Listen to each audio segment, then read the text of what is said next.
बोलो श्री कृष्ण भगवान की जय हो, महाकाળી मात की जय हो। મહાભારતની કથા સાંભળનાર સર્વે શ્રોતા મિત્રોને અને ભાવિક ભક્તજનોને મારા શંકરપુરીના ઓમ નમો નારાયણ। આપ સાંભળી રહ્યા છો સંપૂર્ણ મહાભારતની કથામાં અશ્વમેઘ પર્વ ચાલી રહ્યું છે અને અશ્વમેઘ પર્વનો આજે 8મો કડવો સાંભળશો। 7મા કડવામાં સાંભળ્યું કે નીલધ્વજ ભગવાનના દર્શન કરીને ઘરે ગયો અને કહ્યું કે ઘોડો ભગવાનને આપી દઈએ, પ્રભુ છે। ત્યારે નીલધ્વજની પત્ની ના પાડે છે કે ના, મારા 4 પુત્રો લડશે પણ ઘોડો આપવાનો નથી। એટલે એના 4 પુત્રો જઈને અર્જુનની સામે લડવા તૈયાર થયા છે। હવે આગળ સાંભળો 8મો કડવું। જય મુનિ ઋષિ એની પેરે બોલ્યા, સુણ જન્મે જય રાય, વિસ્તારી તુજને સંભળાવું અશ્વમેઘની કથા।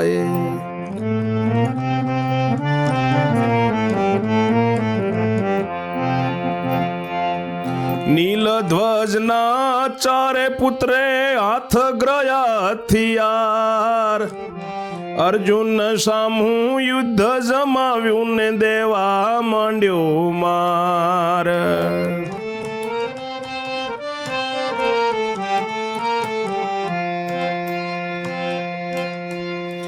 અર્જુને યજ્ઞિતા મંત્રો વડે અને ભોકી દીધા તીર, નીલધ્વજના 4 પુત્રો નાવી ધીરે નાખ્યા શરીર।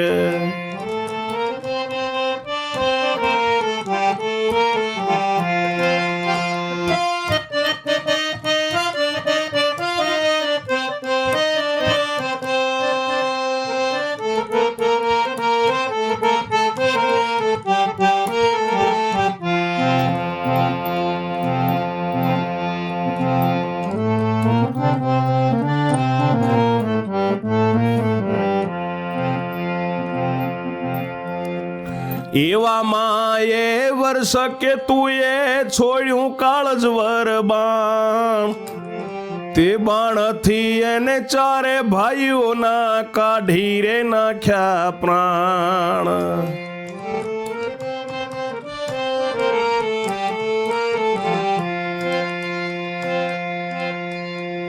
તે ખબર ગઈ નીલધ્વજને ને પોતે આવ્યો યુદ્ધ કરવા, સ્ત્રીના કહેવાથી બુદ્ધિ ભમી તે મનથી દાર્યું મરવા।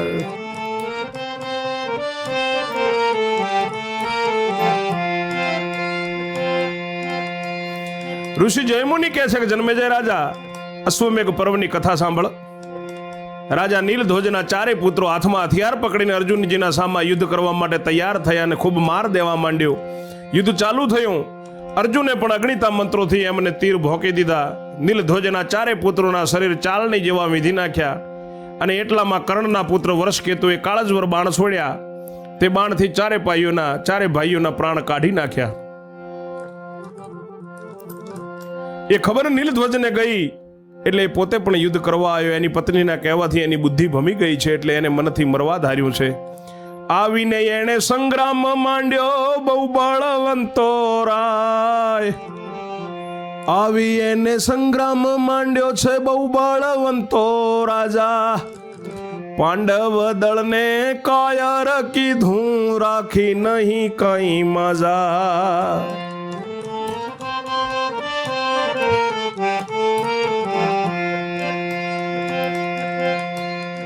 મારતા મારતા અર્જુન કાયર થઈને બોલ્યા કે શું કરું જગ જીવન, નીલધ્વજ માર્યો નથી રે મરતો ને તેની સમજણ પાડો।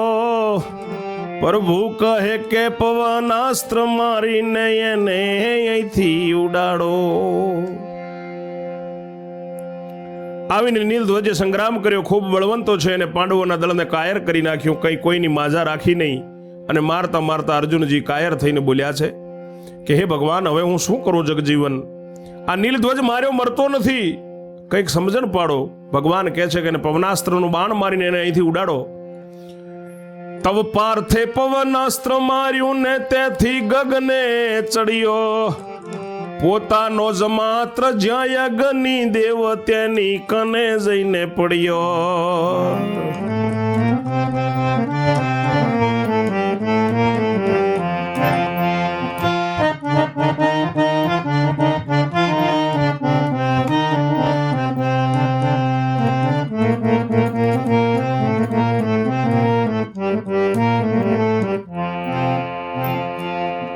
હાથ ઝાલીને અગ્નિએ ઉઠાડ્યા, પૂછું કુશળ ક્ષેમ, કોણે તમને મારી કને નોખ્યા, કહો બન્યું છે કેમ.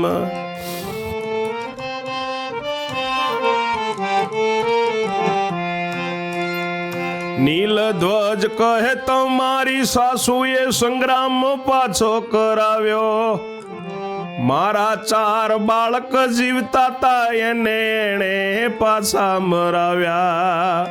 તે પછી મુજને મોકલ્યો રે લડવાને, મેં જઈ સંગ્રામ કીધો. છેવટે અર્જુને બાણ મારીને મુજને ફેંકી દીધો.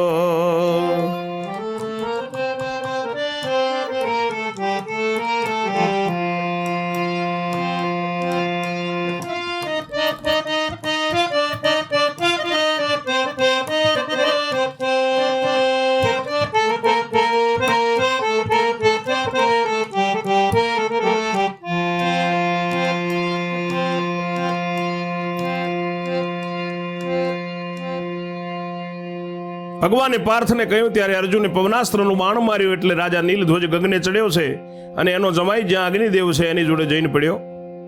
અગ્નિદેવે હાથ ઝાલીને ઉઠાડ્યા છે અને સમાચાર પૂછ્યા છે કે તમને મારી જોડે કોને નાખ્યા, આવી રીતે કેમ બન્યું.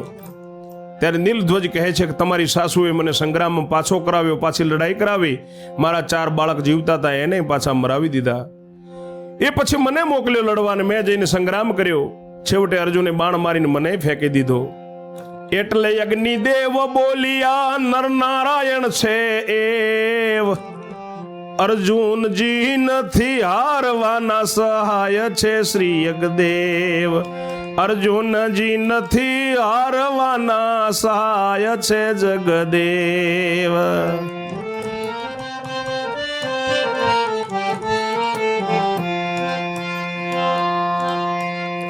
તેથી અર્જુન નથી હારવાનો, મિથ્યા કેમ કૂટાય. નારીનું કયું માનશો નહીં ને, યશ્વ આપીને પડો પાય.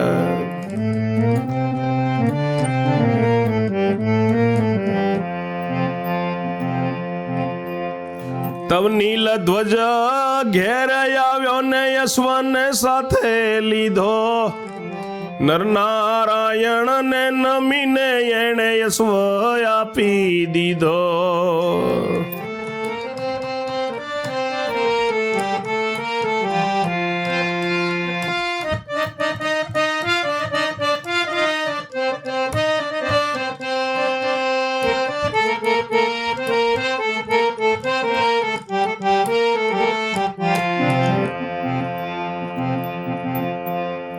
પોતાનું ઘર બાર મૂકીને ચાલ્યો અર્જુન સાથ, પોતાનું સઘળું સેન લઈને આયુધ ગ્રહીને હાથ.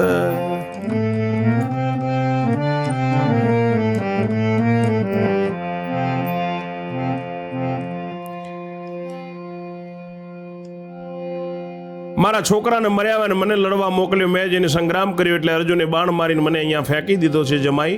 એટલે અગ્નિદેવ બોલ્યા છે કે એ નરનારાયણ છે, અર્જુનજી હારવાના નથી, એમની સહાય શ્રી જગદેવ ભગવાન કરે છે.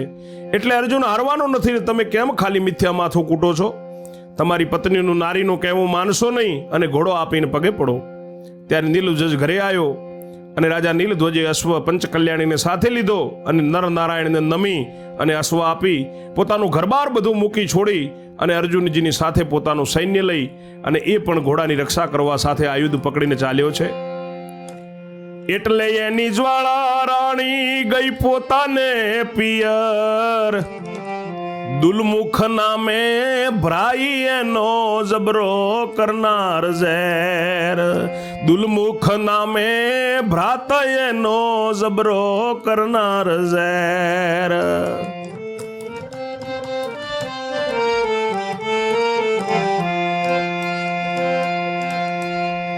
તેની કને જઈને રડી પડી કે ઓરે મારા વીર, મારા પોચે દીકરા માર્યા કુંતી સૂત્રણ ધીર.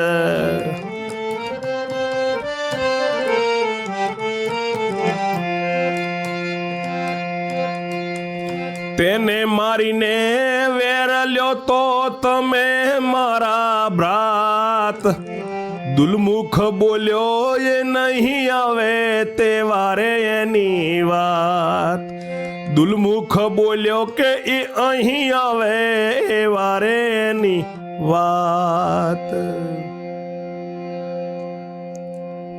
રાજા નીલધ્વજ અર્જુનજીની સાથે ચાલ્યો એટલે એની જ્વાળા રાણી પોતાને પિયર ગઈ છે અને એને દુલમુખ નામનો ભાઈ છે, જબરો યોદ્ધો છે. એની સામે જઈને રડી પડી કે મારા ભાઈ, મારા 5 દીકરાને મારી નાખ્યા કુંતી સૂત અર્જુને. એને મારીને તમે વેર લ્યો, તમે મારા ભાઈ છો. ત્યારે દુલમુખ બોલ્યો કે અહીં આવે ત્યારે વાત. માડી ધરીને નહીં લેવું ટોટ મિથ્યા મુમત ઝાલી. એવું વચન સાંભળીને જ્વાળા રીસાઈને ચાલી. એ અહીં આવશે ત્યારે એની વાત, પણ સામો જઈને હું શા માટે ખોટો મિથ્યા વગર કામનું યુદ્ધ લડું. એટલે એવું વચન એનું સાંભળીને એની બેન જ્વાળા ત્યાંથી રીસાઈને ચાલી છે. જતા જતા ગંગા સ્થળ આવ્યું ને એના જળમાં પેઠી. પગનો અંગૂઠો જળમાં બોળીને હોડકા વિશે બેઠી. પગનો અંગૂઠો જળમાં બોળીને નૌકામાં જઈ બેઠી. એટલે એક જણે કહ્યું એને કે તું છે મૂર્ખ કેવી. ગંગા જળથી અતડી રહે છે કોઈ મલિયંત જેવી.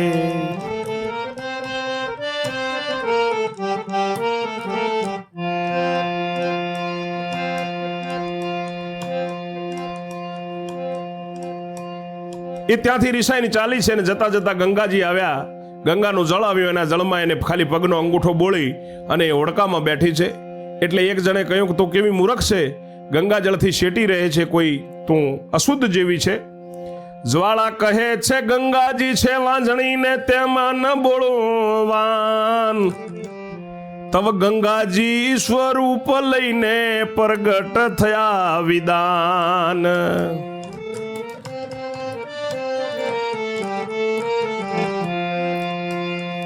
જ્વાળાને કહ્યું કે નથી હું વંજાને મેં માંડ્યું છે ઘર સૂત્ર. કુરુકુળમાં હું પરણેલીને ભીષ્મજી મારો પુત્ર.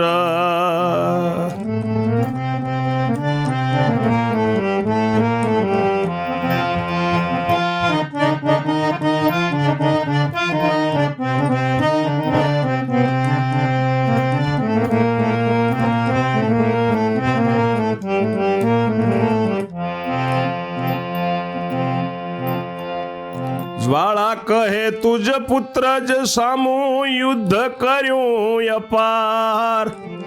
તેનું તું વેર લે નહીં તો તુજને છે ધિક્કાર.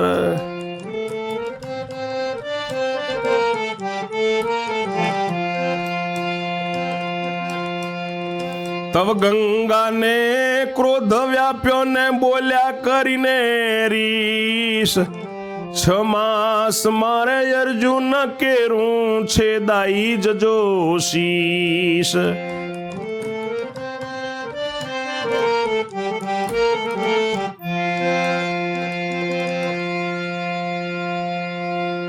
જ્વાળાજી કહે છે કે ગંગા વાંઝણી છે ને એમાં મારો આખું શરીર ન બોલું. ત્યારે ગંગાજી સ્વરૂપ લઈને પ્રગટ થયા અને જ્વાળાને કહ્યું કે હું વાંઝણી નથી, મેં ઘરસૂત્ર માંડ્યું છે, હું પરણી છું, કુરુક્ષેત્ર કુળમાં હું પરણેલી છું અને ભીષ્મ પિતા એ મારો પુત્ર છે. જ્વાળા કહે છે કે તારા પુત્રના સામું ખૂબ યુદ્ધ કર્યું, એનું તું વેર નહીં લે તો તને ધિક્કાર છે. ત્યારે ગંગાને ક્રોધ આવ્યો અને બોલીને રીસ કરીને કહ્યું કે 6 મહિનામાં અર્જુનનું માથું કપાઈ જશે. શ્રાપ દઈને ગુપ્ત થયા અને બદલી નાખ્યું શરીર. જ્વાળા રાણી શ્રાપ દેવડાવી ઉતરી સામે તીર.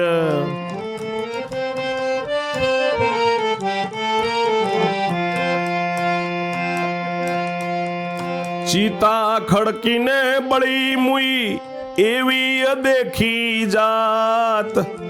નીલધ્વજ ને ત્યાંથી ઘોડો ફરે છે દિવસ રાત.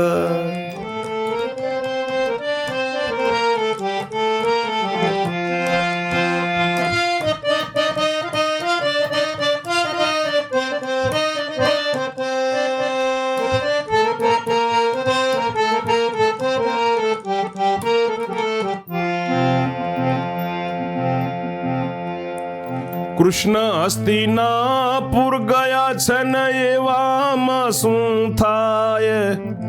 પંચ કલ્યાણી ફરતો ફરતો મોટા અરણ્યમાં જાય.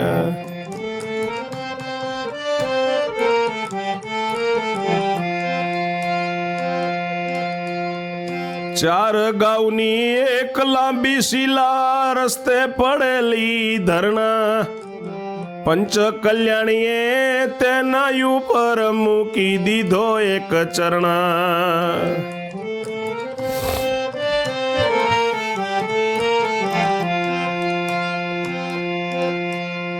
વજ્ર બરાબર તે ગયો ચોંટીને તવ સૌ શોકે ભર્યા. ચરણ ખેડવા વર્ષ કે તુને અર્જુનજી ઉતર્યા.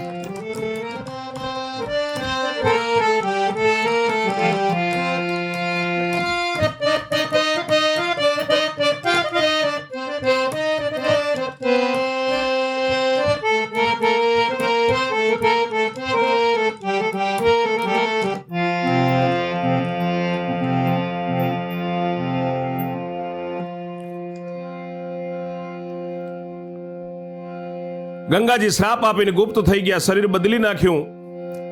જ્વાળા રાણી સાપ દેવડાવી અને સામે તીર નદીને ઉતરી અને ત્યાં લાકડા ખડકી અને બળીને મરી ગઈ એવી અદેખી જાત હતી એ. હવે આ બાજુ નીલધ્વજના ત્યાંથી ઘોડો ફરે છે. દિવસ અને રાત ફરતો ફરતો ભગવાન કૃષ્ણ હસ્તિનાપુર ચલ્યા ગયા છે. એવામાં શું થાય છે?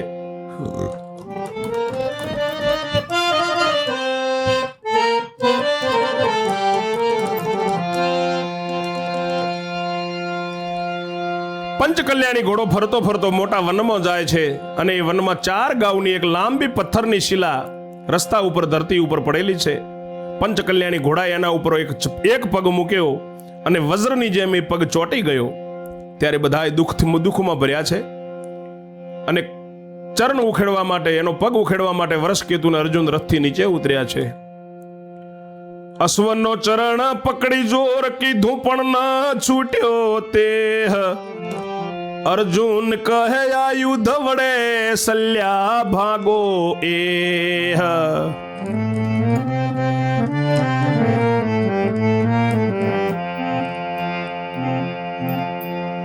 પરધુમને નીલધ્વજ વળી યમુના સ્વછેરાએ. બાણ મારીને થાકી ગયા સલ્યા નવછેદાએ.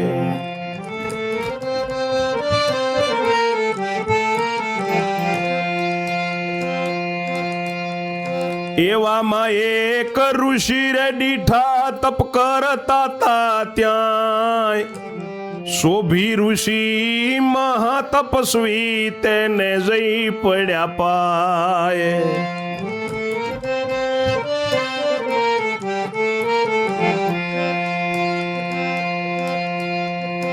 ચરણે લાગીને પૂછવારે લાગ્યા કે મહારાજા ટાળો વહેમ. સલ્યા ઉપર પગ અશ્વનો ચોંટ્યો તે નથી ઉખડતો કેમ.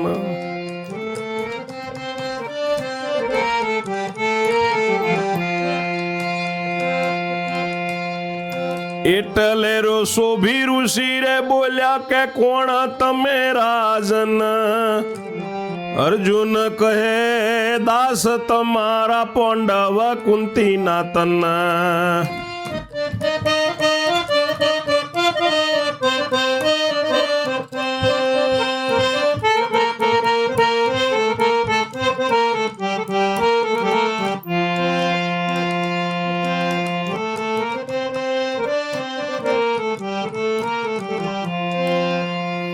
વરસકેતુન અર્જુનજી ઉતરીને ઘોડાનો પગ પકડીને ખૂબ જોર કર્યું, પણ પગ ઉખડ્યો નહીં. એટલે અર્જુનજી કહે છે કે બાણ વડે સલ્યાને ભાગી નાખીએ. પ્રદ્યુમન નીલધ્વજ ને યમુનાશ્વ રાજા બાણ મારી મારીને થાક્યા, પણ સલ્યા છેદાતી નથી. એટલામાં એક ઋષિ જોયા, એ ત્યાં તપ કરતા હતા. એનું નામ શોભી ઋષિ છે. એ મહાન તપસ્વી છે. એમને જઈને પગે પડ્યા, ચરણે લાગીને પૂછવા લાગ્યા કે મહારાજ, અમારો વેમ ટાળો, અને આ સલ્યા ઉપર ઘોડાનો પગ ચોટ્યો છે, એ ઉખડતો કેમ નથી? એટલે શોભી ઋષિ બોલ્યા છે કે તમે કોણ છો રાજન?